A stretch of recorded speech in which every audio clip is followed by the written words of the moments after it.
반갑습니다. 저는 배우 홍수연입니다. 안녕하세요. 네, 반갑습니다. 네, 국내 최고의 예능 PD 서수민 PD와 국내 광고 패션계에 알아주는 사진작가 조선희 작가가 현재에 이르기까지는 무수한 실패와 또 좌절, 각양각색의 에피소드를 겪었을 텐데요. 그걸 통해 성공하는 인생으로 가는 두 분의 이야기를 들어보는 시간을 가져보고자 합니다. 두 분도 여기 계신 분들에게 인사 한번 부탁드려요. 안녕하세요. 사진작가 조선입니다. 안녕하세요. KBS에 재직했던 예능 PD 서수민 PD라고 합니다. 안녕하세요. 네, 반갑습니다. 네, 두 분 최근에 어떻게 지내셨어요? 작업이나 뭐 하고 계시는 작업이나 마치신 작업 있으신가요? 저는 올해 나가고 있는 대학에서 안식년이라서 네. 저 스스로에게 안식년을 줬습니다. 그래서 지금 세계 일주까지는 아니고 지금 아프리카랑 미국, 뭐 티벳, 인도 다녀왔고요. 다음 주에 남미 갑니다. 네. 부럽죠? 그 중에서 어디가 제일 좋으셨어요? 아직 가보지 않은 남미가 제일 좋지 않을까. 궁금하다. 제가 올해까지 일한 횟수로 23년 됐더라고요. 근데 제가 처음으로 이렇게 안식년을 가져보면서 오늘 저에게 딱 맞는 제목인 것 같아요. 묻고 또 물을 때 나를 찾는다라는 제목인데 제가 다니면서 항상 묻고 있습니다. 저에게. 너는 어디로 가고 있느냐. 여행하시면서. 네. 네. 우리 서수민 PD님은 지금 아, 마치신 네. 작업이나? 저는 KBS 예능 PD로 제 회사를 계속 다니다가 작년에 그 KBS랑 같이 이제 조그만 제작사를 만들었어요. 몬스터 유니온이라는 제작사를 독립해서 나왔습니다. 그래서 거기서 지금 예능 프로그램을 제작하고 있는데요. 그 김생민의 영수증이라는 걸 제작을 하고 있고요. 네. 지금 정규 프로그램을 준비하고 있습니다. 비밀이신가요? 비밀. 알려진 궁금한데? 비밀이랍니다.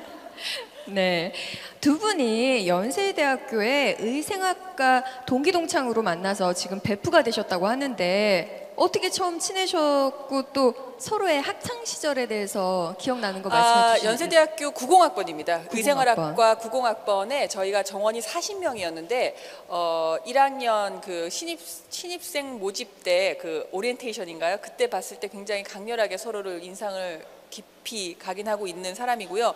저희 과가 저희 학교에서 굉장히 좀 이쁘고 좀 럭셔리한 친구들이 많은 과로 유명해요. 의상학과고 네. 하니까. 근데 그 중에서 저희 둘만 유독 좀 이렇게 좀 튀는 그런 사람. 촌에서 올라온 촌스러운 그러면서. 근데 저는 그렇게 튀는 스타일은 아니었어요. 왜냐하면 저는 서울말도 되게 잘 쓰고 좀 세련됐고, 예, 좀 약간 애티튜드도 약간 좀 일반 문명화된 느낌을 좀 많이 주는데 조선희 작가는 그때만 해도 지금보다 더 투박했어요. 그래서 좀 약간 눈살을 찌푸리게 하는 약간 그런. 강렬하셨군요. 예, 그래서 저는 사실 그 처음에 왔을 때 신입생이 됐을 때 쟤랑은 엮이지 말자 이렇게 생각했었던. 근데 이제 살다 보니 저희 과에서 두 사람만 자취하는 상황에 자취를 해야 되는데 둘 다 돈이 좀 없었어요. 그래서 저희가 알아본 방이 이대 후문에 월세 12만 원짜리 연탄 가는 방이 하나 있었는데 그거를 혼자 살기에 너무 버겁잖아요. 12만 원이. 근데 그거를 같이 살 만한 룸메이트가 이제 있더라고요. 그래서 그래서 친해지고 싶지 않았지만 같이 살기는 하자라는 목적으로 대학교 내내 같이 자취를 했었습니다. 사람의 왜곡된 기억이란 참으로 소설을 쓰네요. 어떠셨어요, 작가님은? 저희가 4명이 친구였는데요. 그 중에 이제 2명이 우리 과 1, 2등으로 들어왔고 저는 이제 39등, 40등으로 들어온. 아니 저는 한 31등 정도 했습니다. 네, 그래서 취미도 좀 맞았고요. 저보다 먼저 사진 서클에 들었었어요. 사진 네, 서클이요? 제가 시골 촌년이라서 길눈이 어두웠나 봐요. 그래서 그 서클을 못 찾았었는데 이 친구가 안내줘서. 네, 그래서 제가 사진가가 된 거에 지대한 영향을 미쳤다고 본인이 말을 하네요. 첫 길을 제가 안내해 준 사람이 제가 없었다면 조선희 작가가 없었겠죠. 네.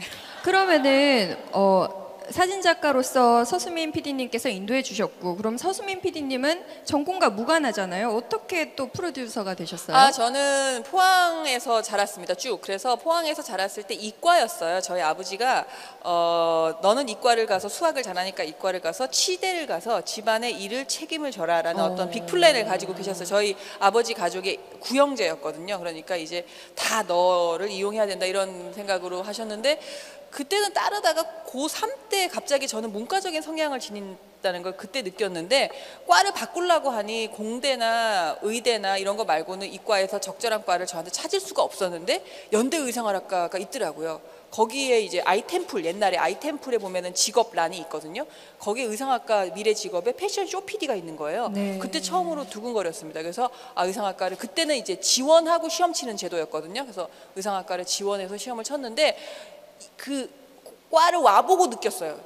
한 학기 동안 배운 게 뭐냐면 그 면과 나일론의 차이를 배워요. 면과 나일론이 뭐가 다른지 만져보고, 폴리에스테르 뭐 이런 섬유공학과에 가까운 학문이었던 거죠. 그래서 이과를 뽑았던 겁니다. 그래서 제가 생각했던 디자인과 좀 멀어서, 그래서 방황을 하면서 대학교 4년 내내 연극반을 들었습니다. 그래서 연극반이요? 연극을 했어요. 연극을 하면서 뭔가 좀 이런 극적인 극예술에 대해서 관심을 가지다 보니 가지셨고. 4학년 때 연극을 해야지라고, 이게 제 얘기가 너무 길어지니까 좀 창피한데, 연극을 해야지라고 4학년 때까지 있었는데, 저희 서클 선배 중에 연극하시는 분들을 만났을 거 아니에요. 실제 연극하시는 분들을 너무 가난하게 사시는 거예요. 근데 그분은 그게 좋으세요. 연극이 꿈이었고 가난이라는 거에 대해서 그렇게 중요하지 않아요. 왜냐면 자기가 하고 싶은 걸 하니까. 근데 저는 막상 자신이 없더라고요. 그러니까 그만큼 열정이 없는 거죠. 그러니까 가난하게 살면서 연극을 할 만큼의 자신이 없고 그만큼의 소신도 있거나 소질이 있는 것 같지 않아서 뭔가를 만들면서 안정적인 생활을 해야겠다라는 거에 이제 목표를 찾다 보니 방송국 PD가 있더라고요. 그래서 그때부터 준비를 했습니다. 그래도 이렇게 서수민 PD님께서 인도하셨더라도 조선희 작가님께서는 또 사진에 대한 어떤 관심과 그런 계기가 어떤 거였을까요? 인도한 사람이 됐군요. 네. 네, 그렇죠. 네. 네, 저는 사실은 고등학교 때 굉장히 좋아하는 선생님이 있었어요.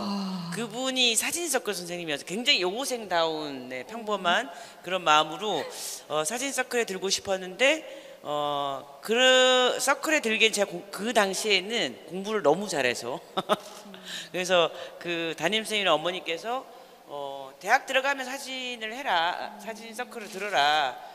근데 웃기게도 이제 선생님을 좋아했기 때문에 사진에 관심을 가졌다가 사진 서클을 들게 됐죠. 근데 대학교 1학년 때 그 방학 때 전시회를 해요, 저희는. 그래서 2달 동안 한 가지 주제로 사진을 찍는 일을 하는데, 어떤 순간 그때 열차를 움직이는 사람들이라고 열차 수리공 아저씨를 찍었어요. 근데 그 순간에 막 빛이 그 아저씨한테 딱 들면서 열차 밑에서 뭘 고치고 계시는데, 근데 너무 그 순간이 너무 아름답게 느껴지면서, 왜 지금은 그냥 자동으로 카메라가 다 되잖아요. 근데 그때는 핀도 맞춰야 되고 뭐 노출도 맞춰야 되고 막 해야 되는 게 많았어요. 그게 한 몇 초 순간에 이루어지는데 저한테 굉장히 긴 시간으로 느껴지면서 셔터를 딱 누르는데 이 셔터 소리가 너무 아름답다라는 생각이 들었어요. 그 순간에 평생 셔터 소리를 들으면서 살면 되게 행복할 것 같다라는 생각을 순간에 딱 맞았습니다. 효과음이네요. 와, 그래서 네. 사진을 평생 해야겠다고 그때 마음 먹었어요. 근데 엄청 로맨틱하세요. 선생님을 좋아하게 돼서 그 선생님을 통해서 이렇게 사진 작가가 되시고, 그분은 총각이셨나요? 아니요. 그분은 아니셨고요. 네. 그러면은 우리 서수민 PD님, 조선희 작가님은 처음부터 눈에 확 띄는 사회초년생이셨나요? 그랬을 것 같은데. 저는 눈에 띄었다면 너무 남자 같고, 지금 목소리도 굉장히 남자 같지만 외모는 조금 여성스러워. 저 친구가 이 정도예요. 예. 그리고 사투리를 굉장히 많이 썼고 좀 터프해서 눈에 띄었죠. 그 선배들이 대부분 너는 고대 갈래가 왜 연대 왔냐 뭐 이런 얘기 굉장히 많이 들었고요. 운동권처럼 생겨가지고. 예. 전혀 운동을 안 해요. 조선희 작가는 전혀 어떤 운동이든 안 하고요. 저는 사회 초년생 시절은 이제 KBS에 입사했을 95년도에 입사했을 때인 것 같은데요. 그때 이제 그 예능 PD를 지원해서 들어갔거든요. 그 예능 PD, 드라마 PD, 교양 PD 그때 나눠서 뽑았는데 예능 PD를 지원했는데 여자 조연출이 저 하나밖에 없었어요, 예능국에. 그러니까 아무래도 주목받을 수밖에 없죠. 여자 조연출이 되게 신기하게 들어왔는데 너무 남자들만 있는 사회에 너무 예쁜 여자가 들어왔잖아요. 그러니까 다들 너무 깜짝 놀라신 거예요. 아나운서가 아니냐 뭐 이런 말도 되게 왜 웃으시죠? 되게 많이 들었고 그래서 좀 그 조연출 시절 동안은 되게 주목도 많이 받고 사랑도 좀 제 생각엔 받았던 것 같습니다. 그 시절에 여자 조연출이 흔치 않았죠. 그때 예능 드라마는 흔치 않았었습니다. 지금은 굉장히 후배들이 많아졌어요. 지금은 거의 절반 이상이 여자분들이세요. 네. 사진가도 여자가 거의 없었어요. 그러니까 제가 아마 거의 1세대 여자 사진가인데 그러니까 저희는 사진가가 되려면 요새는 또 다른 많은 방법이 있겠지만 저희 시절에는 어떤 유명한 포토그래퍼의 어시스턴트 생활을 했었어야 됐어요. 그 당시에 제가 혼자였는데 그분도 이제 저희 스승님도 그 광고계에서 유명해졌던 분이라서 연예인 분들 사진을 많이 찍었었거든요. 김중만 선생님. 김중만 선생님 아시죠? 예. 근데 그 매니저 오빠들, 그 오빠야들이 오면은 항상 저한테 짐을 들어주겠다는 거예요. 예뻐하셨구나. 그러니까 그나마 여자니까. 그런데 저는 그때 여자이기 때문에 그분들에게 짐을 들어주는 게 싫었어요. 그래서 항상 막 사막 같은 데 걸어가도 카메라 가방 이만한 거에 트라이파드 이만한 거 제가 다 들고 다녔는데 지나서 생각해보면 그것도 자격지심인 거예요. 제가 여자가 아니라 남자 어시스턴트였다고 하더라도 그 순간에 혼자 짐을 너무 많이 들고 있기 때문에 누구나 도와줄 수 있는 거거든요. 그러니까 그래서 저도 지금 어시스턴트들한테 누가 도와준다 그러면 도움을 받아라. 그리고 꼭 굳이 힘들게 다 혼자 짊어질 필요는 없다라고 얘기를 하거든요. 지금 사회 초년생 얘기를 하니까 조선희 작가와 제가 그 서울 생활을 같이 시작했잖아요. 연대에서 자취방에서 연탄 갈면서 대부분 꺼트렸지만 같이 시작했지만 여기 이제 젊으신 20대 청춘분들도 많으시고 뭐 이제 직업을 이렇게 만들어 가시는 분들도 많으실 텐데 우리 두 사람은 굉장히 다른 시작을 했습니다. 사회에서는 뭐냐면 저는 직장인이 되고자 했어요. 그러니까 연극을 하고 싶었지만 그 연극적인 작업을 좋아하지만 안정된 삶이 좋겠다라는 생각 때문에 직장 취직 준비를 해서 취직을 먼저 했고요. 조선희 작가는 사실 취직을 할 수 있었음에도 불구하고 프리랜서의 길을 택한 거죠. 그래서 시작은 조선희 작가가 굉장히 힘들었을 거예요. 제가 본 것도. 왜냐하면은 아무것도 없는 바닥에서 스튜디오를 혼자 임대해서 돈이 들어오지도 않고 이번 일을 해도 그 다음 일이 또 있으리라는 보장이 없는 상황에서 계속 일을 한 스타일이어서 근데 여러분께서 어떤 여러 가지 일을 할 때 직업 형태가 직장인과 프리랜서로 나뉜다는 거에 대한 예를 보고 계신다고 생각하시면 조금 더 좋을 것 같습니다. 그러면은 그런 시기를 지나서 스스로 생각되는 인생의 변곡점의 순간이 있었을까요? 저는 이제 있었다면 두 번이 있는데 이제 처음은 제가 처음에 이정재 씨 사진을 찍었을 때 이렇게 담배 피는 사진 혹시 기억하시나요? 이정재 씨 사진에 이렇게 찾아보면 있는데 그 사진을 찍을 때 저한테 그 일이 들어온 게 아니었어요. 저는 그때 약간 상금 프리랜서처럼 약간 좀 짜잔한 일을 하고 있는 중이었는데 그 어떤 새로 만든 잡지의 편집장님이 이정재 씨 사진을 찍어야 되는데 누가 찍으면 좋을 것 같니? 라고 저한테 그냥 농담으로 여쭤보신 거예요. 그래서 제가 찍으면 잘 찍을 것 같습니다. 그러지 말고 진지하게 좀 대답해봐봐. 그래서 누구에게나 시작이 있죠. 저의 시작이 돼주시겠어요? 제가 그렇게 얘기를 한 거예요. 그때 그분이 소설가셨는데 진짜 너무 갑자기 진지해지시면서 너가 정말 잘할 수 있겠니? 라고 해서 네. 그래서 처음으로 제가 큰 일을 맡았던 게 그 이정재 씨 사진이었어요. 1996년이었는데 그 사진이 또 영화 포스터로 쓰여지고 하면서 제가 그때부터 거의 10년 가까이 이정재 씨 사진 제가 다 찍었었거든요. 그러면서 이제 돈도 좀 벌고 처음 찍으셨을 때 기분이 어떠셨어요? 저 3일 동안 아팠어요. 찍고 나서 그러니까 그때 6컷을 찍는데 카메 한 1000몇 컷을 찍었고요. 12시간 찍었어요. 그러니까 그때는 지금은 약간 디지털 시대이기 때문에 찍으면 사진이 바로바로 나오잖아요. 그때는 뭐 현상도 해야 되고 밀착도 해야 되고 사진도 인화도 크게 해야 되고 막 이런 과정이 굉장히 많았죠. 기다림의 시간이 많았기 때문에 늘 불안하죠. 이게 어떻게 나올까, 제대로 나올까 이런 게 불안한 시기고 그 기다림이 또 감수성을 주는 그런 시기였는데 그래서 그 6컷을 잘 찍기 위해서 정말 길거리에 들어눕기도 하고 뭐 옥상에 올라가서 찍기도 하고 그랬었어요. 그래서 찍고 나서 3일 동안 아팠던 기억이 납니다. 네. 우리 서수민 PD님은 저는 변곡점이 여러 군데인 것 같은데, 근데 한 가지밖에 얘기 안 하시네. 하나하나 이렇게 왔다 갔다 할까? 그러니까 직업적인 거에도 많이 했지만, 제가 99년도에 조연출이었어요. 그때도 조연출이었는데 그 코미디 프로그램을 회사에서 하나 만들어라라고 해서 예능국에 계신 선배님이 기획한 게 개그 콘서트였어요.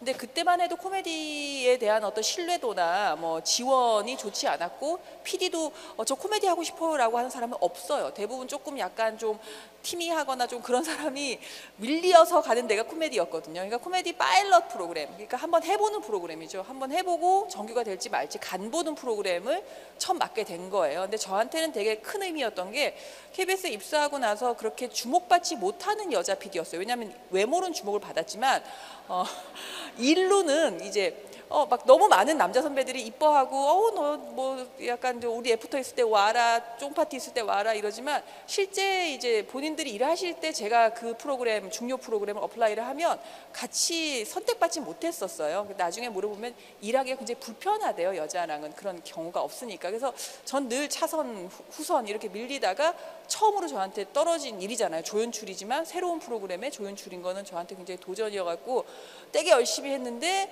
너무 많은 분들이 막 좀 홀대를 많이 했어요. 이렇게 출연자도 좀 변변한 출연자도 없었고 그래서 첫 녹화를 했지 않았겠습니까? 공개홀에 그때 객석을 한 500명 정도 와 계셨고 녹화 막 저희끼리 밤새 가지고 아이디어를 짜서 무대를 만들었는데 저희끼리는 제가 해왔던 연극 작업과 비슷하게 연습을 했어요. 밤새도록 연습을 해서 올리고 첫 녹화 날 카메라를 대서 카메라를 봤는데 안을 봤는데 이게 무대 위에서 연극을 하는 거를 난으로 보던 상황과 카메라로 봐서 브라운관으로 보니까 이게 재미가 확 떨어지는 거예요. 저희 리허설 때 연출 선배랑 저랑 망했다. 이거 정말 쓸데없는 짓 했구나. 이게 그 느낌이 안 산다 하면서 실망하고 있던 녹화였는데 녹화가 들어갔을 때 제가 플로어에 이런 자리에 있었어요. 객석분들이 계시고 녹화가 들어갔는데 객석분들이 웃으시는 거예요. 까르르 웃어요. 웃어. 그러더니 어떤 중요한 장면에서 웃음이 앞에서부터 파도 타기처럼 뒤로 쫙 넘어가면서 뒤에 이제 의자에 앉으신 몇 분이 떨어지는 거예요. 너무 웃겨가지고 그때 충격을 잊을 수가 없어요. 저는 그때 녹화 3시간 내내 무대를 보지 않고 객석만 보는 거예요. 누가 웃나? 저 예쁜 여자분이 웃네. 저 안경 낀 남자분이 웃네. 그러니까 어떤 웃음 코드에서 누가 웃는지를 계속 보는 거죠. 그게 너무 신기했어요. 왜 웃지? 저 사람이 웃으니까 나도 너무 좋지만 왜 웃지를 알아야 그 다음 웃음을 준비하잖아요. 그래서 그때 이후로 그때 제 관객이 되어주신 500명 이후로 코미디를 만들면서 계속 생각해요. 그분들이 어떻게 웃었는지 찾아야겠다는. 그래서 저한테는 예능 PD로 좀 보람을 느끼면서 어떤 시작을 하게 된 첫 장면이었습니다. 웃음에서 되게 희열을 느꼈을 것 같아요. 네. 네, 우리 작가님. 저는 이제 그리고 이제 김중만 선생님 어시스턴트를 하다가 스튜디오를 오픈을 했어요. 근데 저희 일이라는 게 일을 딱 하면 그 다음에 바로 결제를 해주는 게 아니고 한 적어도 6개월 후, 1년 후에 결제를 해줘요. 근데 저는 이제 아날로그 시대, 필름 시대부터 일을 시작했던 사람이라 뭐 필름도 사야 되죠, 현상비도 내야 되지, 들어가는 돈이 굉장히 많거든요. 스튜디오 월세도 내야 되지. 그런데 점점 이제 돈은 없고 뭐 월세는 밀리고 그런 차에 어떤 오빠가 저한테 전화가 온 거예요. 선이야 뭐하니? 이렇게 어떤 분인지 아시겠죠? 뭐 놀고 있죠. 뭐 월세도 못 내고 있어요. 막 일 좀 주세요. 막 그럼 너 이디오피아 갈래? 아디스아바바 그러는 거예요. 그래서 내가 네? 그랬더니 그게 이영애 씨가 뭐죠 그거를 기적의 24시 뭐라 그러죠 그거를 기아 체험 24시 그런 다큐를 찍으러 갔는데 거기 가서 네가 우리 옷을 좀 가져가서 입혀서 찍어 와라. 이 얘기는 다 돼 있단다. 뭐 이렇게 그 하시고. 말씀하시는 분이 누군데요? 지금은 돌아가신 안 고우정환 그래요. 씨가 이제 전화를 해서 그래서 이제 돈은 되게 조금이었어요. 그렇지만 어쨌든 그 갔다 오면 월세를 낼 수 있는 한 2달치 월세 정도를 낼 수 있겠더라고요. 그래서 알겠어요 오빠 그러고 갔어요. 3번 비행기를 갈아타고 제일 싼 이코노미 클래스로 예, 갔는데 딱 갔더니 가면 있다는 사람들이 없는 거예요. 혼자 갔는데 옷도 막 짊어지고 가방 들고 갔는데 그래서 3일을 기다렸어요. 근데 얼마나 불안했겠어요. 그때는 지금 핸드폰이 있거나 뭐 오빠 지금 여기 아무도 없는데 이렇게 할 수도 없고 카운터에서는 한국 사람이라고는 머리 털라고 널 처음 봤다. 동양인은 예. 자기 코리아라는 얘기를 처음 들어봤대요. 그래서 그냥 기다렸죠. 그다음 뭐 혼자 기다릴 수는 그냥 가만히 있을 수는 없으니까 여기저기 무서운지 모르고 돌아다니면서 3일 후에 딱 왔는데 그 로비에 이영애 씨가 딱 서 있는 거예요. 저랑 동갑이거든요. 그래서 내가 너무 깜짝 놀라서 영애야 그랬더니 걔가 딱 들어보면서 선이야 왔니? 진짜 왔니? 그러고 두 분이 약간 농담처럼 한 말에 이제 저를 보낸 거예요. 근데 이미 그분은 촬영이 다 끝났대요. 제가 올 줄 몰랐기 때문에 이 사람들은 다 뭐 이게 스케줄이 바뀌어도 그냥 촬영을 진행한 거죠. 근데 그 순간에 이제 3일 동안 기다렸던 그런 것들이 막 국밥처럼 눈물이 왈칵 나는 거예요. 로베 주저앉아서 막 울었어요. 어머. 근데 그 PD님이 그러니까 제가 이제 그분은 너무 당황해서 일단 진정하라며 그러면 우리는 이미 다 끝났지만 여기까지 왔으니 그러면 더 좀 비슷한 데 가서 우리가 조금 찍을 수 있게 연출을 해주겠다. 그러니까 결과적으로는 더 좋았던 거죠. 그래서 그 사진을 찍고 와서 사람이 뭐 인생지사 세옹지마라고 좋은 일이 있으면 나쁜 일도 있고 이랬던 게 정말 거기 가서 고생도 많이 하고 마음도 굉장히 힘들었었는데 그 사진이 어떤 백화점 앞에 한 2달 걸려 있었어요. 그래서 어느 날 뭐 어떤 모 브랜드에서 전화가 온 거예요. 그 백화점 앞에 걸려있던 사진 찍으신 분이냐며. 그래갖고 네 그랬더니 저희 브랜드가 같이 일하고 싶다. 그래서 그때부터 광고 사진을 굉장히 많이 찍게 됐고 제가 조금 봤던 페이도 많이 올라간 그런 경우가 됐죠. 그래서 광고 사진을 전문적으로 찍을 수 있는 사진가가 된 게 그 일이 변곡점이었던 것 같아요. 그때 저희 친구들끼리는 그런 재미가 있었어요. 그때 세시나 막 이런 식의 잡지들이 막 이제 많아지던 시기에 조선희 작가가 활동을 한다. 우리 의생활학과 친구들은 서점에 가서 잡지를 봐요. 근데 거기에 사진을 막 넘겨서 이거 선희가 찍은 거야. 하면 선희가 찍은 거예요.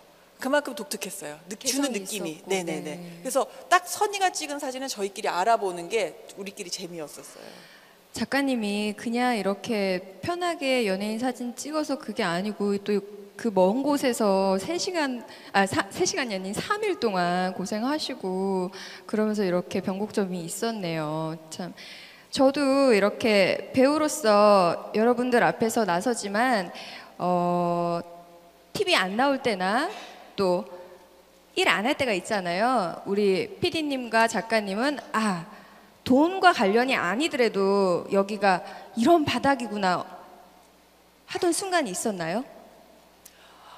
내가 지금 바닥이구나라고 느끼는 순간이 그게 이제 바닥이 어떤 느낌인지 모르겠지만 그 제일 먼저 위기의식이라는 걸 느꼈을 때 제 커리어에 있어서 위기의식을 느꼈을 때가 저는 이제 KBS에 들어와서 결혼을 하고 아기도 첫 번째 애를 낳고 복귀에서는 일요일 버라이어티 프로그램을 했고 굉장히 뭐 힘든 프로그램인데 일부러 막 아기를 낳지만 버라이어티를 할 수 있어 막 이런 걸 보여주기 위해서 버라이어티 프로그램을 했고 또 둘째를 또 낳은 거예요. 그래서 둘째를 낳고 나서 복귀를 했는데 첫째 때랑은 좀 회사 분위기나 시각이 제 스스로 느꼈을 때 달라진 것 같은 느낌을 받았었어요.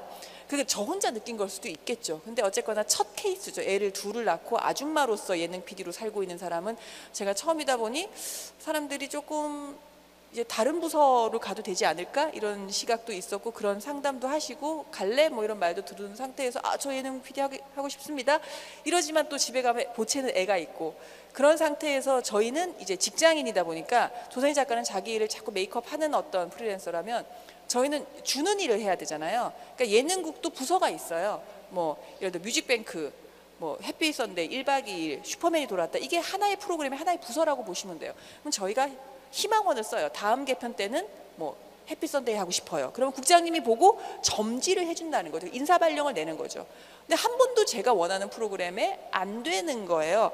그러다가 둘째를 낳고 왔는데 나름 30 중반, 30대 중반, 초중반이면은 굉장히 PD로서 왕성할 때인데 가족오락관에 저를 배치하셨어요. 제가 이제 원하는 프로그램은 아니었지만 아 내가 가족을 이루고 있으니까 가족오락관을 잘할 수 있겠구나라고 의미를 찾았는데 제 이제 나중에 딴 선배님이 그 얘기를 하시는 너 이번에 어디 갔니? 그래서 아 예 가족오락관에 갔습니다. 그랬더니 아 너도 이제 올드 패션이 됐구나. 너는 회사에서 이제 제껴졌구나. 그러니까 뭔가 새로운 일에 대한 새로운 희망이 너한테 이제 없구나라는 말을 듣는 순간 너는 자각을 해야 돼. 너는 이제 애둘 난 아줌마가 돼서 회사에서는 너의 예능 PD로서의 트렌디함을 만들어내는 기대감이 없단 얘기야 라고 너무 직설을 하시는데 그때 아 그렇구나. 여기에서 이렇게 되면은 그렇겠구나 라는 걸 느꼈던 순간이었던 것 같아요. 그럼 그때 그 바닥 같은 순간을 극복할 수 있었던 네. 힘이 무엇이었을까요? 물론 가족오락관을 맡은 게 바닥은 아니지만 그렇죠. 이제 저 스스로 이제 저에 대한 기대감이 회사에 없어졌다라는 것 때문에 그런 느낌을 가졌는데 그때 힘은 결국은 저한테는 이런 얘기를 하는 게 어떨지 모르겠는데 가족이었던 것 같아요. 그러니까 우리 애가 나중에 제가 딸 둘이거든요. 우리 딸 둘이 엄마를 봤을 때 엄마 나 저기 유치원 가고 어디 갈 때 나 놓고 어디 갔어 했을 때 아 엄마는 이런 걸 했어라는 걸 보여주고 싶은 마음도 있고 저 스스로도 사실 예능 PD가 되었을 때 처음에 결심했던 것들 있잖아요. 뭘 하고 싶다, 어떤 걸 하고 싶다. 그때 사람들을 웃겼던 것만큼 즐거움을 주고 싶은 나만의 뭘 하고 싶다가 있었는데 아 그때까지 아무것도 못했던 거죠. 그래서 그거를 하나라도 하자가 목표였기 때문에 그 목표는 이루어야겠다가 저의 어떤 동력이었던 것 같아요. 네. 우리 작가님은 근데 저랑 굉장히 다른 게 아까 소수민 씨가 말했지만 그러니까 직장이고 저는 프리랜서잖아요. 그러니까 프리랜서 병이라는 게 있어요. 그러니까 우리는 이번 일을 해도 다음 일이 또 들어올지 안 들어올지 언제 들어올지가 굉장히 미지수거든요. 그래서 항상 다음 일에 대한 불안감이 있기 때문에 저는 어쩌면 매 순간이 바닥이었는지도 잘 모르겠어요. 항상 그런 느낌으로 살았던 것 같아요. 근데 최근에 제가 들은 말 중에 흔들리는 나침판은 길을 잃지 않는다라는 이슬람 경구가 있는데 저 지금도 같은 생각을 하거든요. 뭐 묻고 또 묻을 때 나를 찾는다. 그러니까 제가 항상 나에 대해서 더 질문을 하고 아 내가 지금 가는 길이 맞나? 내가 사진 이렇게 찍는 게 맞아? 지금 이게 꼭 내가 트렌드를 따라가야 돼? 뭐 사진의 정통성은 무엇일까? 이런 고민을 하고 있고 흔들리고 있기 때문에 저에게 미래가 있다는 생각이 들거든요. 근데 그럴 때 많잖아요. 저도 작가님 얘기 들어보면 저랑 되게 비슷하신 것 같아요. 저도 항상 연기를 하고 있고 보여지고 있지만 이 작품이 끝나면 또 쉬는 것도 좋고 여행하는 것도 좋지만 언제 또 인사를 드리나 아니면은 제가 이때까지 뭐 좋은 작품을 했는데 작품의 선택의 폭이 또 좁아지지 않을까? 또 나이도 들어가고 그런 어떤 좀 불안감은 프리랜서들은 누구나 있는 것 같아요. 그 불안감이 저는 원동력이라고 생각해요. 그 불안감이 불안하시죠 다. 저희도 불안했고 저도 옛날에 이제 만약에 신이 있어서 저에게 너의 모든 거를 가져가고 20대로 돌려주겠다라고 하면 저는 안 돌아가고 싶었었어요. 그만큼 암울했기 때문에. 근데 지금은 40대 중반이 되어 보니 아 나의 모든 걸 다 가져가고 돌아간다면 아 다시 돌아가서 제대로 정말 한 번 더 살아보고 싶다 이런 생각이 들거든요. 한 번 더 살면서 뭐 하고 싶은데요? 한 번 더 살면서 뭘 하고 싶은데요? 한 번 더 살면 남자 배우가 되고 싶나? 농담입니다. 글쎄요, 그 생각 안 해봤어요. 네. 뭐 하고 싶으세요? 저는 즐기고 싶습니다. 아, 네. 네. 지금 못 즐기고 계신가요? 전 지금 못 즐기고 있는 것 같아요. 그때 좀 더 막 쌀 걸, 뭐 이런 거. 양다리 같은 거 되게 해보고 싶었어요. 그런 얘기 막 여기서 해도 돼요? 이런 거 어디다 올려도 관심도 없어요. 무슨 우리가 연예인도 아니고. 근데 진짜 양다리는 여기 그러니까 결혼한 상태에서 양다리는 이거는 약간 법적인 문제가 있으니까 하지 마시고요. 결혼 안 하신 분들한테 제가 진짜 권장하고 싶은 거 양다리를 꼭 해보세요. 이거는 이게 사람이 어떤 조직력과 어떤 집행력 이런 것들을 기를 수 있는 굉장히 좋은 그게 돼요. 꼭 한 명만 사랑해야 된다라는 법은 결혼하면서 생기는 겁니다. 그거는 인생의 절반 이상이 그렇게 살게 돼 있을 수밖에 없어요.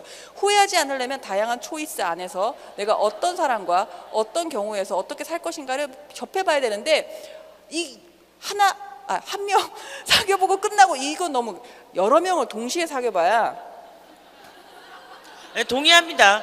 네, 동시에는 저는 동의하지 않고 많은 사람과 많은 연애를 해봐라. 웬만한 외국 사람하고도 정말 좀. 동의해요. 그래서 제가 20대 돌아가고 싶은 것 예, 같은 아랍 느낌이 분들. 드네요. 그래서 그게 다 분들. 시기가 있는 것 같아요. 때가 있는 것 같아요. 결혼해서 못하니까 네, 많이 즐기시길 바라고요. 네. 네. 아 그리고 제가 작가님 말씀처럼 이 불안함이 원동력이 되는 것 같아요. 그러면서 계속 고민하고 또 더 나아가려고 하고 저도 그거에 많이 공감이 되네요. 네, 이런 두 분의 우정을 바탕으로 최근에 촌년들 성공기라는 책을 두 분이 함께 출간하셨습니다. 부제가 당당하게 직진하라 맞나요? 원래 저희가 추천했던 말은 서투러도 직진하라라는 말이었는데 이제 출판사에서 당당하게 직진하라는 말로 바꿨어요. 근데 저는 서툴러도 직진하라는 말이 더 저희는 좋다고 생각하는 게 우리는 누구나 다 서툴러요. 저도 만약에 지금 제 나이도 저는 지금 처음 되어봤잖아요. 47이라는 나이가 처음이기 때문에 지금 이 나이를 사는 저는 굉장히 서툴거든요. 그리고 어떤 촬영을 해도 그 촬영도 처음인 거예요. 그게 서툴지만 그 경험을 통해서 또 배워가고 갈고 닦아가고 훈련이 되는 거죠. 그래서 프로페셔널이 되는 거라고 생각하기 때문에 누구나 다 처음부터 프로페셔널은 없어요. 서수민 씨도 조연출 시절에 아마 굉장히 제가 알기로는 사고도 많이 치고 뭐 기억 안 나시나 봐요? 어떻게 아시는데 그런 거? 많이 말씀하셨잖아요. 그러니까 서툴러도 직진하라. 그건 굉장히 저는 좋은 말인 것 같아요. 그럼 그 책을 통해서 어떤 부분을 대중들과 얘기하고 싶으셨어요? 네, 제가 책 얘기를 되게 부끄러워하는데요.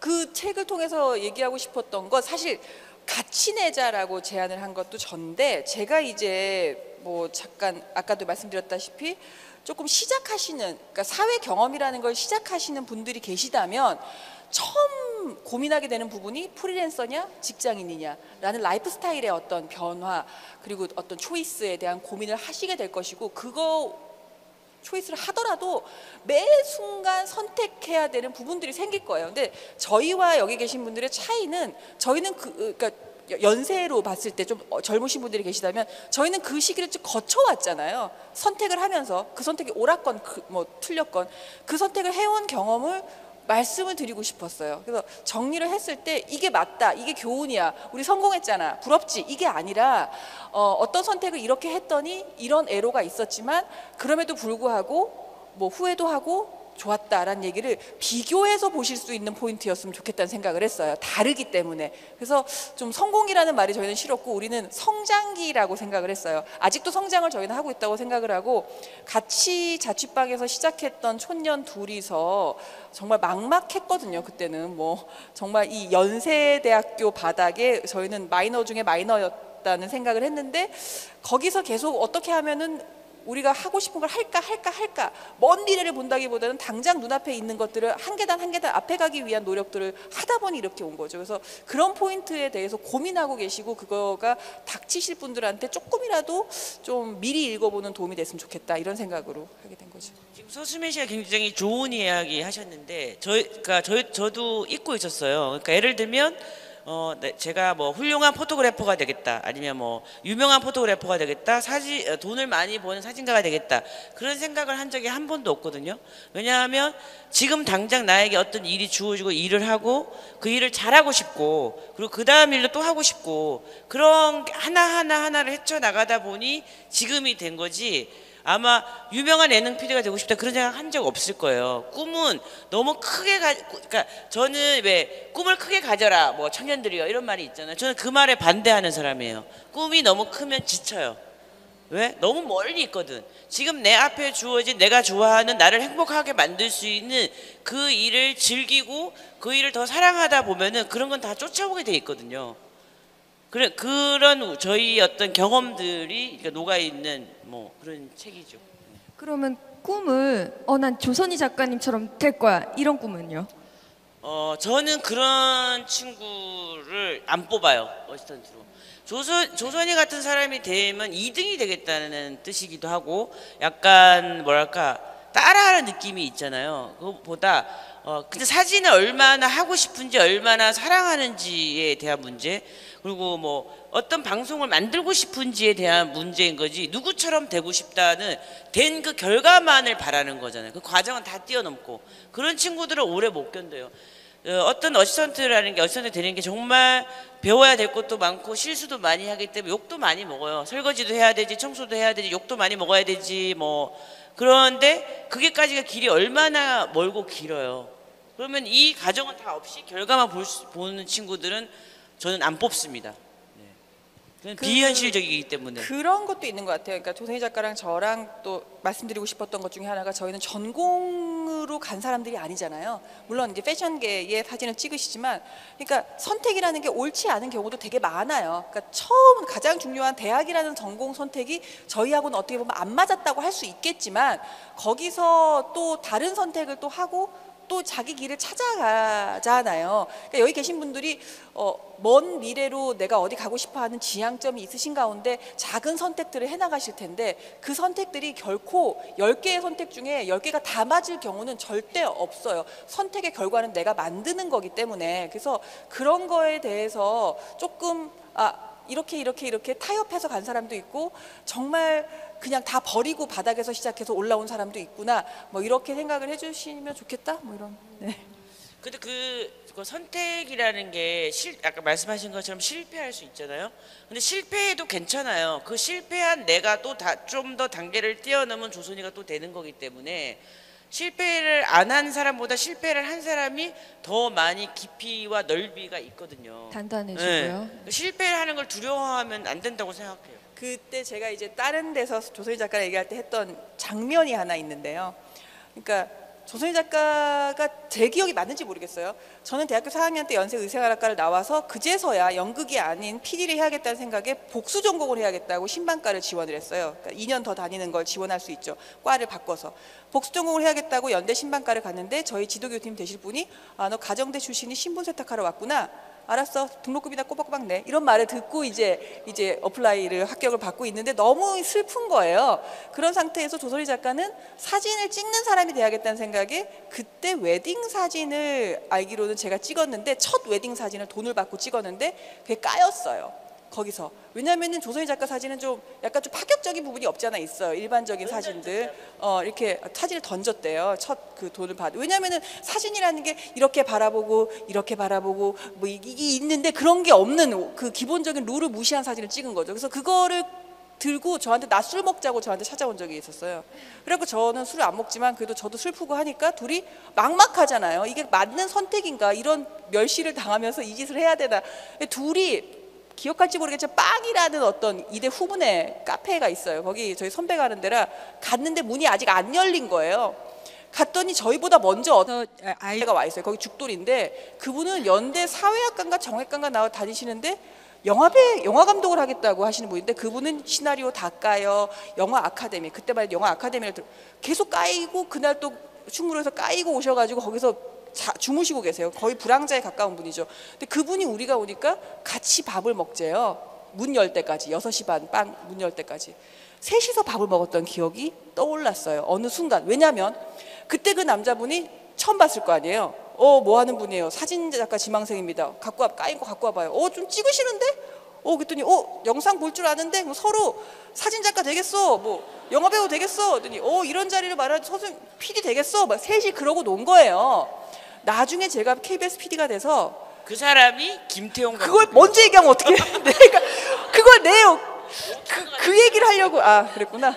제가 청룡영화제 연출을 했는데 감독상을 받으신 거예요. 그때 김태용 감독님이 그때 그 사진 준비한다는 사람은 어떻게 됐어요? 하고 기억하시는 거예요. 그 사람이 조선희 작가였던 거죠. 그때는 그 순간이 그냥 일상 중에 하나잖아요. 그리고 더 셋 다 막막했었고. 근데 그 세 명이 다 꿈을 이뤘다는 게 난 되게 신기하더라고요. 볶음밥이 그때 2,500원이었는데 셋이서 합쳐서 사 먹었어요. 무한리필. 무한리필. 여우사이. 근데 알바가 되게 저희를 싫어했었어요. 하여간. 네, 재밌네요. 네, 저도 여자 배우지만 나이 듦도 좋지만 또 두려울 때도 있어요. 두 분에게 40대란 무엇인가요? 제가 30대라 궁금한데. 아, 이렇게 선을 그으시나요? 아니 뭐 당연하죠. 아니, 뭐 어떻게 되시는데 연세가 죄송합니다.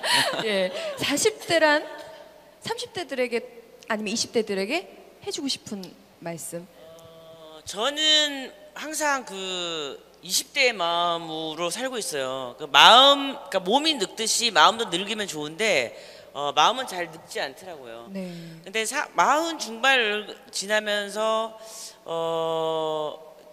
좀 내가 마음도 좀 늙어가나라는 생각을 하는 이유는 마음이 아직도 묻고 또 묻고 흔들리고 있는 거예요. 아직도 흔들리고 있어요. 제가 곧 남미 여행을 가는 이유도 저희 아들도 엄마 놀러 가는 거 아니야? 이렇게 말하지만 저는 고민하러 가거든요. 제가 50대를 위해서 60대를 위해서 앞으로 남은 또 나의 사진 인생을 어떻게 살면 더 좋은 작업을 또 다른 작업을 하면서 살 수 있을까를 여행을 하고 사진을 찍으면서 고민하러 가는 거예요. 근데 아직 1년 정도 했는데도 아직 답을 못 찾았어요. 아마 시간이 조금 더 걸릴 것 같다는 생각이 들고 그 고민이 감사해요 친구.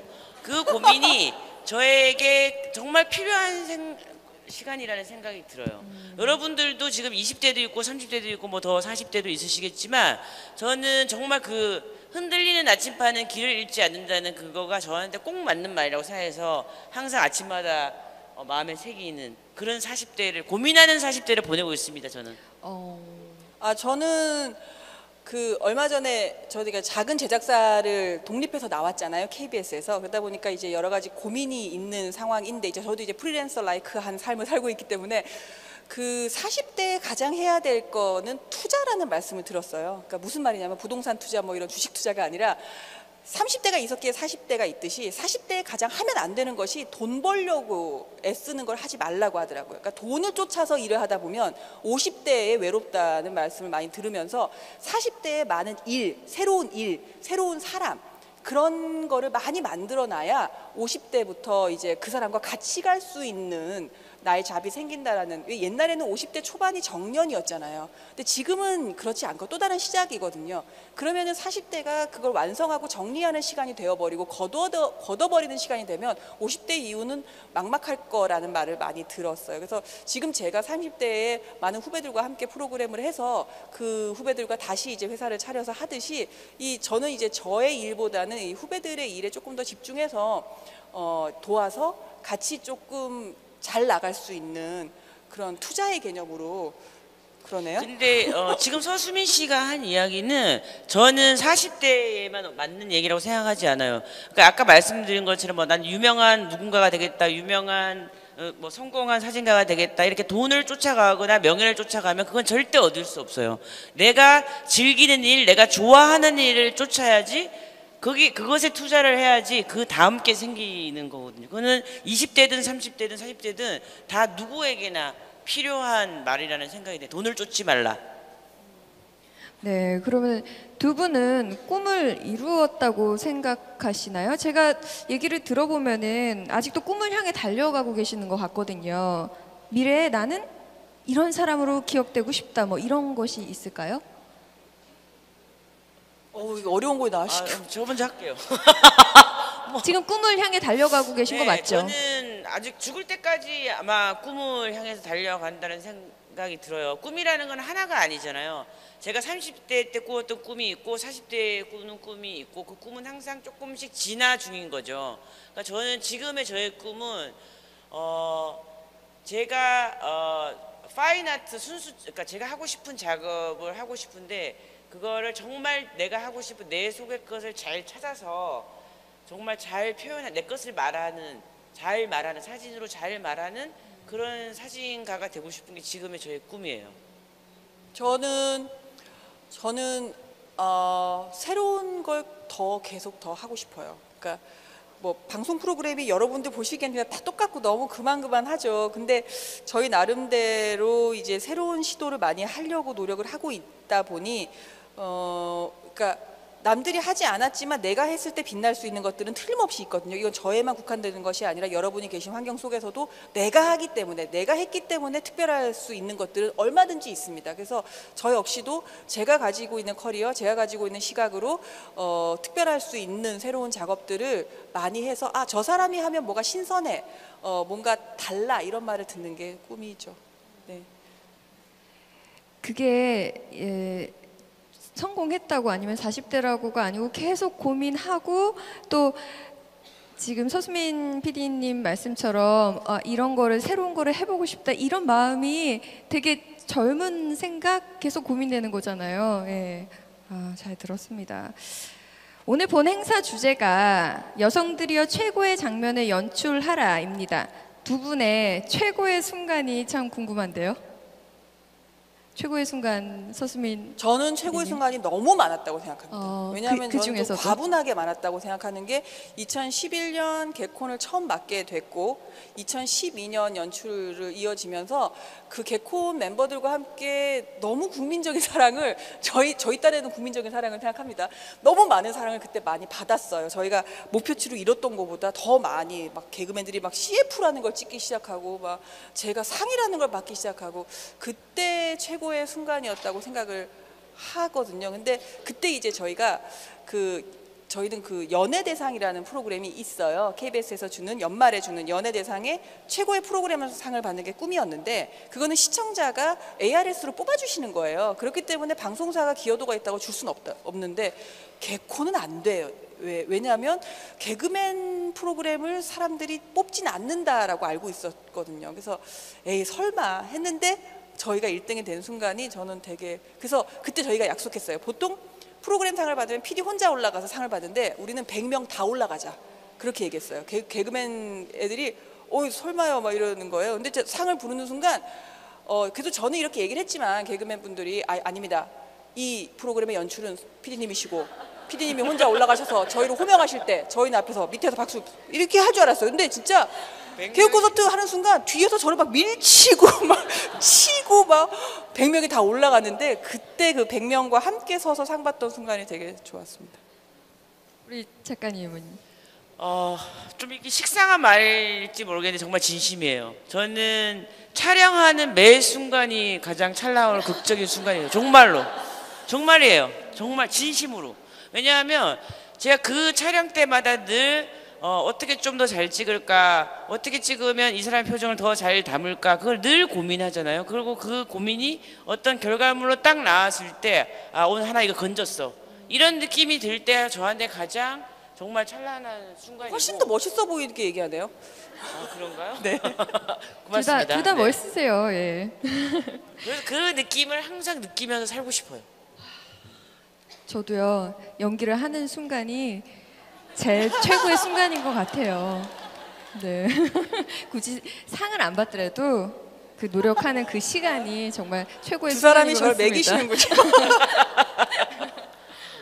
네, 각자의 분야에서 오늘도 최선을 다하고 또 소박한 꿈을 꾸고 있는 여기 계신 여성분들에게 마지막으로 한마디씩 해주신다면요?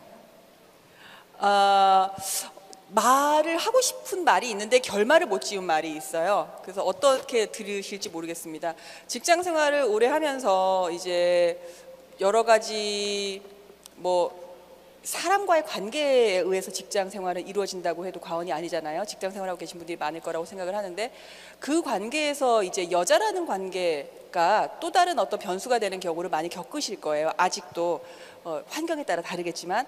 근데 저는 이제 KBS에 들어와서 여자 PD로 처음 이게 왔는데 여자 후배들이 많아져서 너무 기뻐서 저희 딴에는 여자들 모임을 만든 적이 있어요. 근데 2번, 3번 모였는데 몇 명이 빠져요.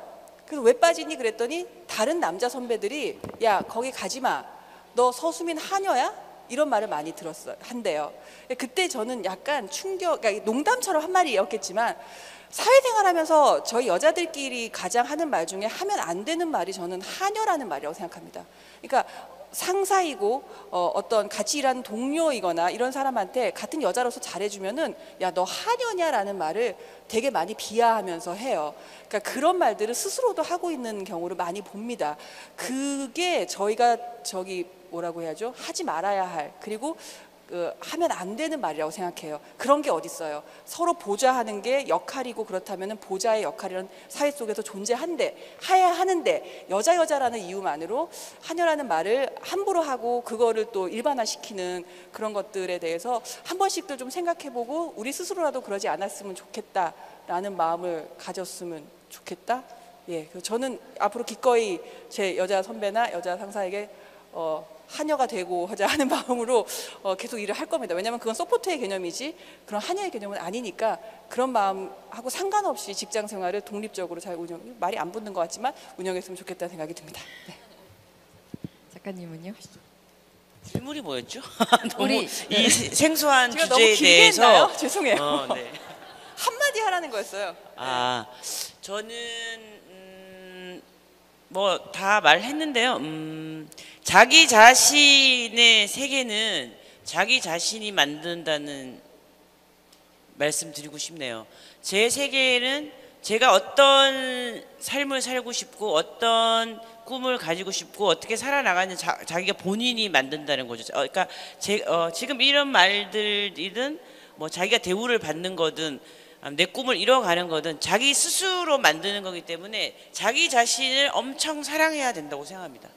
자신을 사랑해라. 네. 자기 자신을 사랑해야 그치, 멋있는 남들도 자기를 사랑한다. 이렇게 멋있는 말을 해서 하녀 같은 말 해가지고 준비를 잊으세요. 엄청 잊으시고 저는 진짜 지금 이런 말에서 하고 싶은 말 하나만 더 하면, 그 고민하고 계신 분들이 많을 거고 제가 고민을 했기 때문에 그 말씀을 드리고 싶어요. 그냥 믿으세요. 내가 날 못 믿으면 아무도 날 안 믿어요. 내가 하고자 하는 거 엄마 아빠 다 반대하고 직장인 반대하고 남편 반대하고 애가 반대해도 내가 하고 싶은 건 하세요. 근데 따져보니까 상황으로 이거는 돈도 안 되고 뭐도 안 될 것 같아. 근데 상황은 변합니다. 늘 상황이라는 거 늘 변해요. 근데 내 마음은 자꾸 기억이 나요. 못했던 거에 대해서. 하세요. 그래서 하고 싶은 게 뭔지를 찾으시는 게 제일 중요하고, 그 다음부터는 꼭 하십시오. 자기를 믿으면 전 된다고 생각합니다. 네, 저는 오늘 공감 가는 게 이렇게 성공하신 분들도 아직도 이렇게 고민이 많고 치열하게 살아가고 있구나. 우리도 되게 지금 불안한 속에서 살고 있잖아요. 근데 계속 고민하면서 하면은 우리도 좋은 날이 오지 않을까 그런 생각이 들었고요. 오늘 여러분 또한 저와 같은 지점이 공유되었기를 바라면서 예정된 시간을 마무리하려고 합니다. 두 분 앞으로도 승승장구 하시기 바라면서요. 경청해 주신 여러분 너무너무 감사합니다. 감사합니다.